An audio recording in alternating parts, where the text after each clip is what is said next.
So, dear friends, I'm not going to comment on Professor Sarna's report because we have all to hear him and then to exchange opinions. In my introduction, I want to have to say it's an extremely important topic. And I feel a special responsibility for what will be happening with this maybe up to 1 million of Russian-speaking Jews, not only because I the chairman of Jewish Agency. And here I want to give some historical background. In 1974, in fact, for the first time in a very significant figure, started so-called Tovat Neshira. It was very early years of our struggle. Finally, there are the first, I think, 10 and then 15 and 30, in 73, 74, it was already 30,000. For 1 year, there was 30,000 Jews who got permission, then it went immediately down. But then suddenly from these 30,000, 7,000 or 8,000 changed their mind in Vienna, said that they want to go to America. Hayes took them to Roma, and that's how the big phenomenon of Neshira started. I have to say that the Israeli officials who were responsible for working with activists behind the Iron Curtain immediately understood how, from their point, it is dangerous. And in 1975, we, leading Jewish activists in the former Soviet Union, received a special request. And you understand, when people that all your connection with the outer world depends on them, ask you something, it was more than a request. It was almost like dictate that we did everything that your names would be so popular in the Jewish world. You have now to use this popularity and to appeal to American Jewry to close Hayes. No less and no more. But we want that this awful organization, which is stealing Jews from us, will be closed. And I have to say that there were some who wrote such a letter, asking American Jews to close Hayes. And there was another group, and I was one of them, who wrote different letters saying that we are proud Zionists, we are fighting for our right to be in Israel, but we don't think that it is the task of Jewish state to close any doors for Jews. We have to attract Jews, but when Jews are fighting to go for freedom, we should not be those who are closing any doors for them. And that's what we wrote to the Israeli government. And that's when, for the first time, I became a dissident in Israel. And that's when I was, before I was sent to Siberia, I was threatened by our establishment that I will, when I come, I will never be put to absorption center in Tel Aviv, I will be sent to Arad, because I don't know. So there was different understanding of punishment. I have to say, I was very proud of my position, because I believe that it's very short-sighted of our establishment to think that they can decide for Jews what to do and so on. Many years after I came from prison to Israel, everybody loves me, everything is okay, and then Yitzhak Shamir invites me and says, you will now go to, he was foreign minister, and then you will now go to America. The most important thing is that you can say, because I am out of prison, but all the others are still in prison, and the Iron Curtain exists, so I think that that is the most important. He said the most important thing is that they should stop taking Jews from us and bringing them to America. And then, a person whom I respected very much, like a year after this, Moshe Arens, told me the same, that the time has come that you have to start using your authority for one thing, to close America for Jews. Look at more and more bigger and bigger figures. And I have to say, and then they told me the argument, which I remember till this day. They said, it's very good to think in terms of pure human rights, freedom, and to be so noble and nice and so on, and to say no, they should have a freedom of choice. But you have to think in terms of Jewish history. Those who go to America will disappear very quickly for Jews. They will be all assimilated. So it is your obligation to think that how to guarantee the future of Jewish people. The only way to guarantee that they'll come to Israel. So I have to say that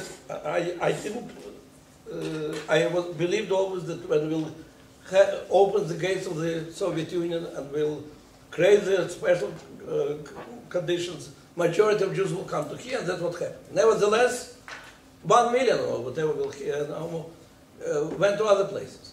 And I have to say, with the years, more and more often, I remember what was told to me by Yitzhak Shamir and Moshe Aretz. And it is very good to feel yourself that you're absolutely right, and they are very provincial, very parochial, whatever. They want to close gates and we want to open gates.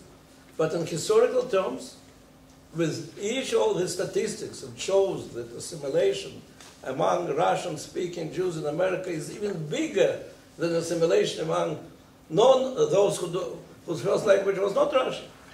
That brings me back to this feeling of responsibility. What will happen with that? And of course, we in Jewish Agency have a huge operation, not to encourage the Aliyah, but also for those who don't want to make Aliyah, we want really to help them to stay Jewish. This is our very responsible, outstanding Shlicha, Tari Schneiderman, who worked in America, but now I think you're responsible for assimilation of Jews all over the world. And I have to say it's a big headache. So I really have very mixed feelings about my own past in this. So you help me to tell what was right to do in the past, and what's more important, what is the right thing to do in the future. Thank you. Jonathan. You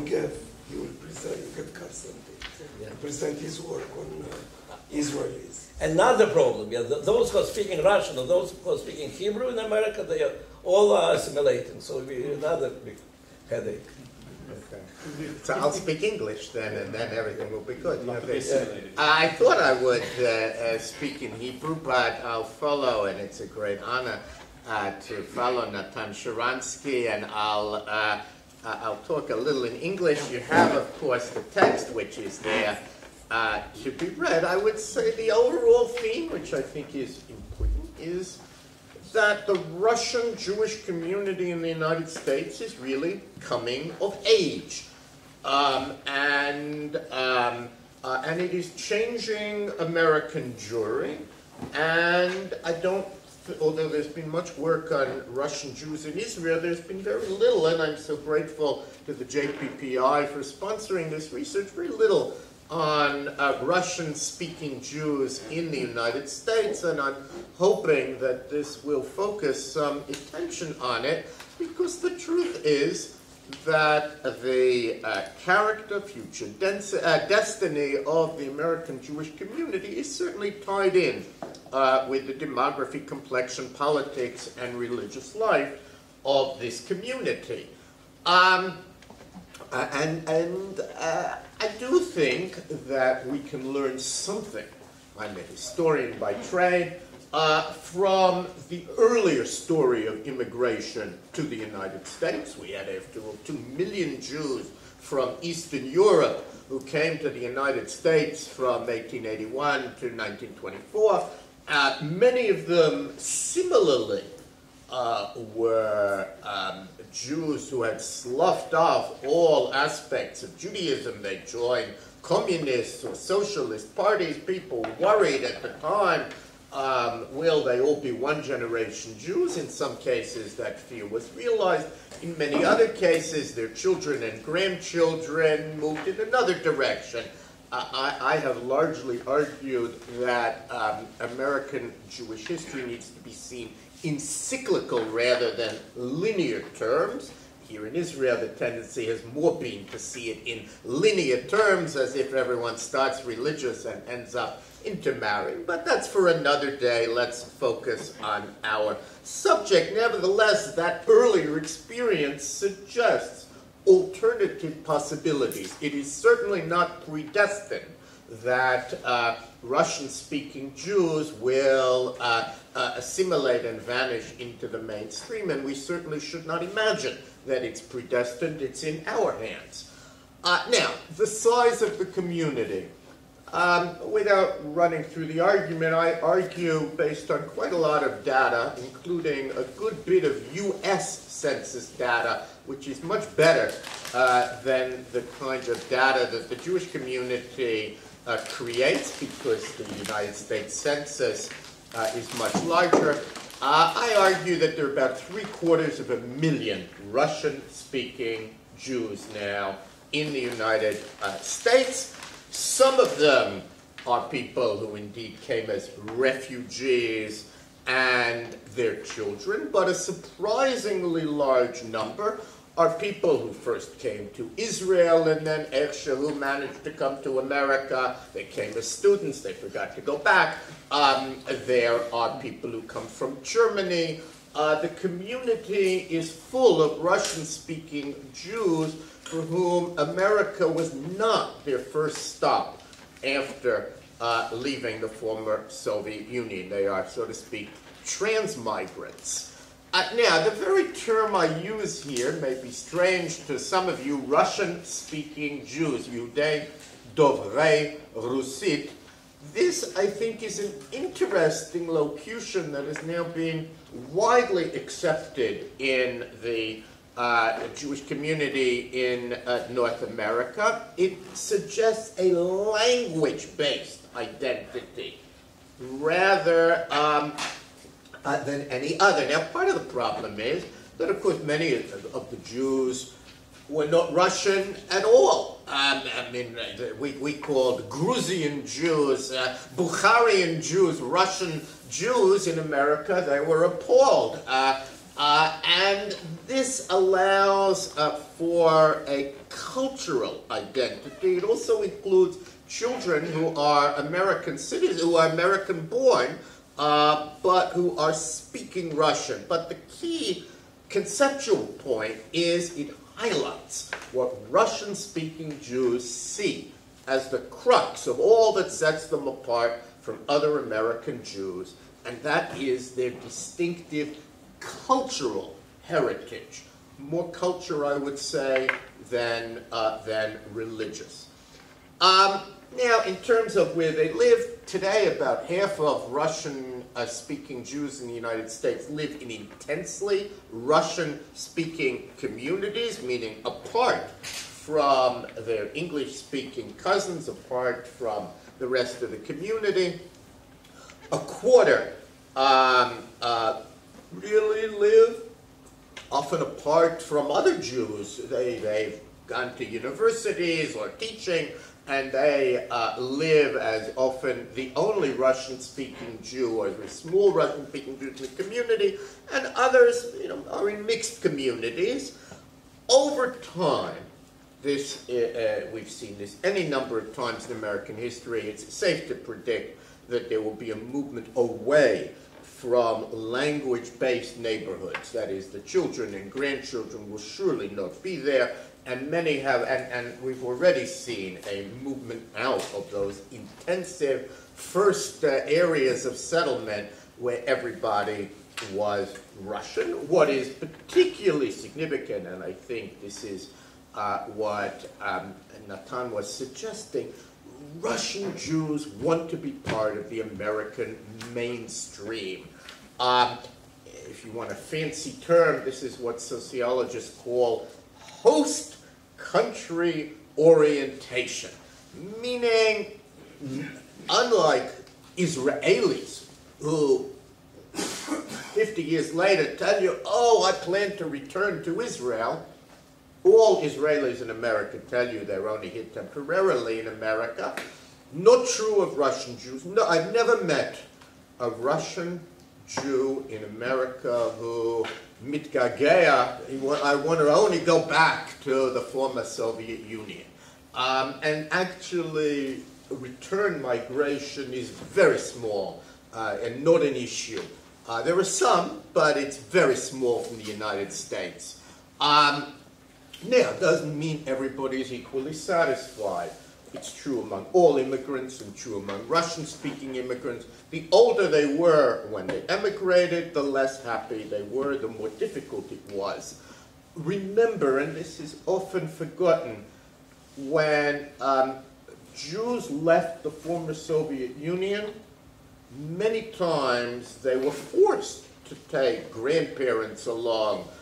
They were strongly advised. Sometimes they wanted to. Those grandparents had difficulty acculturating, often never learned English, but they did serve a very important function because the grandparents made it possible for their children who migrated in their prime to learn English and to work very hard because the grandparents took care of the grandchildren. That also helps to explain why the grandchildren are still linked somewhat to the culture of Russia, because their grandparents played a significant role in their upbringing in many cases. Now, it's widely known, but worth repeating, that the Russian-speaking Jews have placed great emphasis on the success of their own children. There was a book in America that got a lot of attention about how the Chinese put pressure on their children, but the Russian Jews do as well. They have to study hard. They have to succeed. There is a great focus on outcomes, not necessarily immediate reward, but it's worth knowing that the Russian-speaking Jews are among the most successful group of immigrants in the whole history of the United States in terms of the rapidity in which they have risen up the ladder. And it's always a mistake to assume that immigrants are only influenced by their surroundings. They also influence their surroundings, and we're beginning to see that. So, for example, Russian-speaking Jews, as many of you know, place great emphasis on mathematics and on science and engineering and technology, but especially mathematics. The Russian-speaking Jews felt was badly taught in America, and they opened what are often called Russian schools. And some of those have brought Russian methods. I have quite a lot to say in the paper, I won't here, on Russian methods to the teaching of math. And of course, from an American point of view, where there is a very great emphasis on the so-called STEM subjects, science, technology, engineering, mathematics, where there are also a lot of jobs, the Russian Jews who have moved into this area, out of all proportion, have been able to succeed, and that has really justified their hard work and their great emphasis in this era. 10 to 15 years in the United States, and Russian speakers, on average, from the actually earn more than native-born Americans. And each generation, the children of Russian-speaking Jews are naturally more successful than their parents. One of the areas where we've seen astonishing impact of Russian-speaking Jews on American life is in the area of fiction. Some of the foremost contemporary Jewish writers in the English language are Russian-born. There's almost been a Russification of Sifrut America. Gary Shteyngart is probably the name that people know best. I have a long little Aravapniar, Bezmogus, Sana Krasikov, Maxim Schreier, my neighbor. These are all names that some better known, some less well known. If you look at the winners of the Raw Prize in fiction, Russian Jews have been about a third to a half of those winners. It's extraordinary. And if you read the literature, the Russian Jews speak of themselves as having a kind of triple identity, mishulash, as Russians, Americans, and Jews. But the theme, which I think is revealing, is often a theme of alienation. Of course, American Jews have always made that. Think Woody Allen, they're Philip Roth. But Russian Jews certainly do that. And I think the success of Russian Jewish writing in the United States has helped to elevate Russian-speaking Jews into the cultural mainstream. A man like Shteyngart is really interacting with the leading cultural figures. However, for all of the interest on religion, and Shteyngart is a great example, zero interest Shteyngart has in religion. He had attended, I've heard him a few times, he makes fun of these Jewish day schools that he attended. That was one of well-meaning but historic errors of the American Jewish community, was to take Russian Jews and plunk them into Jewish day schools. They thought, you'll forgive me, every Russian Jew was like Natan Sharansky, who desires, to come back. And of course it was a disaster. The day schools didn't know how to deal with them, and they were totally alienated. And but I don't. Thanks God I never went to this. Yeah, exactly. Here in Israel, they didn't do that. But only a minority of Russian-speaking Jews are interested in religion. 2/3 of the Russian-speaking Jews in New York do not belong to a synagogue. Not a surprise. You grew up under communism. Everybody, studied scientific atheism. And what we do find, which I find very interesting, and I think more work should be done in this area, there are a lot of what I would call spiritual seekers. Yes, michapsim echshehu. In the community, we've had students of that kind, but they certainly have no use for American Judaism with all of its competing religious movements. They don't understand it. It's not their world. To go to a synagogue and be asked to pay dues is totally puzzling to them and off-putting. Chabad has been more successful. Not a surprise. Chabad is a Russian movement. Chabad has many rabbis who speak Russian, and they have known how to reach out to Russian Jews. At an earlier period, but it still continues, we were deeply worried about Christian missionaries. It's a free country, America, and Christian missionaries also reached out and targeted the community. But whatever one says, it is clear that religion is less important as a primary identity than to the Russian Jews feeling themselves part of Klal Yisrael. And this, I do think, is a very important point, and I think especially important to your work, because as everybody knows, there's been some decline in feelings of Klal Yisrael in the United States community. Not a surprise. Whenever you have a Jewish value that is not reinforced by the larger community, it's hard to maintain. I'm the guy who said Klal Yisrael is an endangered Jewish value in the United States. But for Russian-speaking Jews, Klal Yisrael is everything, because that's how they got out of Russia. It was because Jews in America and Israel and around the world felt a kinship on the basis of Yahadut. And moreover, the Soviet system placed great emphasis on nationality, and Jews were a nationality. So to them,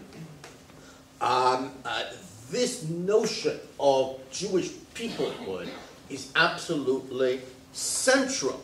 In other words, at a time when many American Jews are abandoning Jewish peoplehood, Russian-speaking Jews could be the great ambassadors of Jewish peoplehood. And it's not surprising, not only Natan, but Misha Galperin is certainly someone who has spoken and written enormously on Jewish peoplehood, because for him, that's basic. But I do think, and I see it among my own students, the Russian Jewish community is deeply, in Brandeis, deeply cares about Jewish peoplehood, the notion of Klal Yisrael, and I do think that serving in that role as ambassadors of Klal Yisrael would greatly strengthen the notion of Klal Yisrael among non-Russian speaking American Jews who have largely forgotten the story of the Soviet Jewry movement and the lessons that it taught. Israel is very important to Russian-speaking Jews. Even if they didn't go to Israel, they have relatives in Israel, and almost all of them have been to Israel. They do view it as a kind of moledet and know that it is the other great center of Russian-speaking Jews. So again, at a time when, I'm not going to enter into the debate of whether American Jews, there is a perception that support for Israel among native-born American Jews is declining. The Russian-speaking Jews are deeply advocating Israel. And again, we shouldn't underestimate our ability to use these Russian-speaking Jews for Klal Yisrael and for Israel advocacy. And this, I think, would help to reintegrate them into the larger American Jewish community. I suggest here that, in many ways, the Russian-speaking Jews, with their emphasis on a Judaism that has been heavily shaped by anti-Semitism, the Holocaust, pride in being Jewish, and Israel, is very similar to what a book nobody reads anymore, but Jonathan Wucher used to write about civil Judaism a generation ago. And in a way, that civil Judaism, which gave way among native-born American Jews, is very much the Judaism of Russian-speaking Jews. And there are important lessons there, just as Jews who felt that was the sum and substance of their Judaism, their children moved to religion. So if we do things right, I think that could happen in the Russian-speaking Jewish community as well. In other words, the concern over the future could be exaggerated. It may be that the children of today's Russian-speaking Jews certainly won't speak Russian, but they will resemble other American Jews in their attitude toward religion.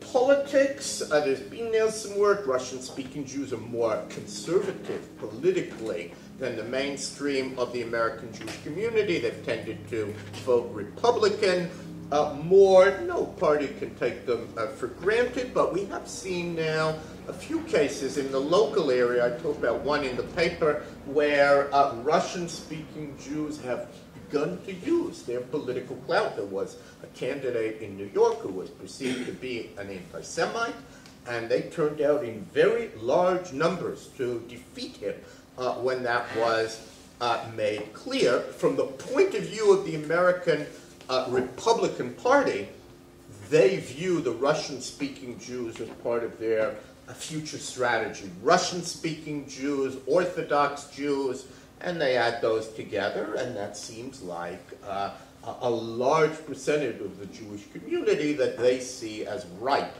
for moving into the Republican Party. Whether that'll happen or whether over time the Russian-speaking Jews will more resemble secular American Jews in their Democratic Party proclivities remains to be seen. Now, what Natan Sharansky hinted at, which is a high rate of intermarriage among Russian-speaking American Jews, is absolutely true, and that is the greatest, I think, single danger. I mentioned earlier privately, a lot of the questions, how will they bring up their children, which we do not know, but it's very hard without a religious sense that you should marry someone who's Jewish, very hard for them to feel, why shouldn't we intermarry? More often, moreover, more often than not, their own parents were intermarried. So the challenge, which is much greater in the United States than here in Israel, is how to keep the community with a strong Jewish identity, a commitment to produce Jewish children. One of the reasons I've suggested we think of using Russian Jews as advocates for Jewish peoplehood and for Israel is, it seems to me, that would necessarily help prevent intermarriage. If I'm an ambassador for Jewish peoplehood and for Israel, that will in and of itself tend to lead, I think, to endogamy. But the issue is an important one. The conclusion, because I want to leave time for discussion, really is that the community has come of age. Most Russian-speaking Jews are bi, or in some cases trilingual. There was a nice quote, no longer a community of mostly engineers and doctors, no longer segregated in South Brooklyn and Central Queens, no longer immigrants, but acculturated, hyphenated Americans.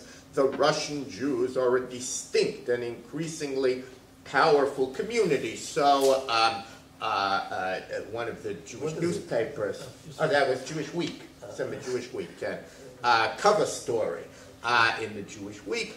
But the young Russian Jews are certainly much more willing to engage the larger American Jewish community than their parents.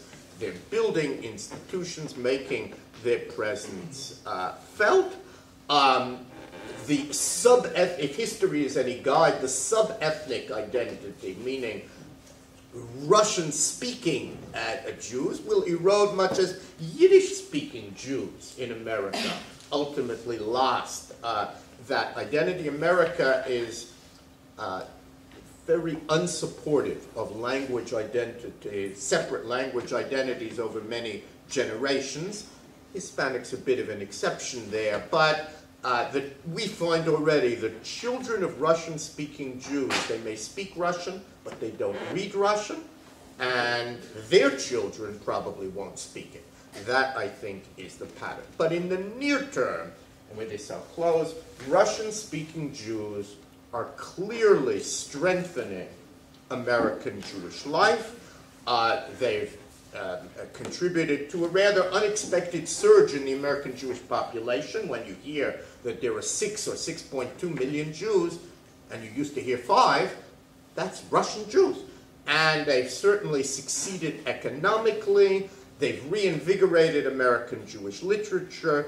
I think they're likely to make, if we do it right, a contribution to a renewing peoplehood, revitalizing cultural forms of Jewish identity, promoting strong ties to Israel, and even engaging in American politics. So one senses that in the years to come, more and more Russian-speaking Jews will rise to positions of leadership within the American Jewish community, and they will play a role in helping to determine the community's priorities and also its future. So, toda rabah.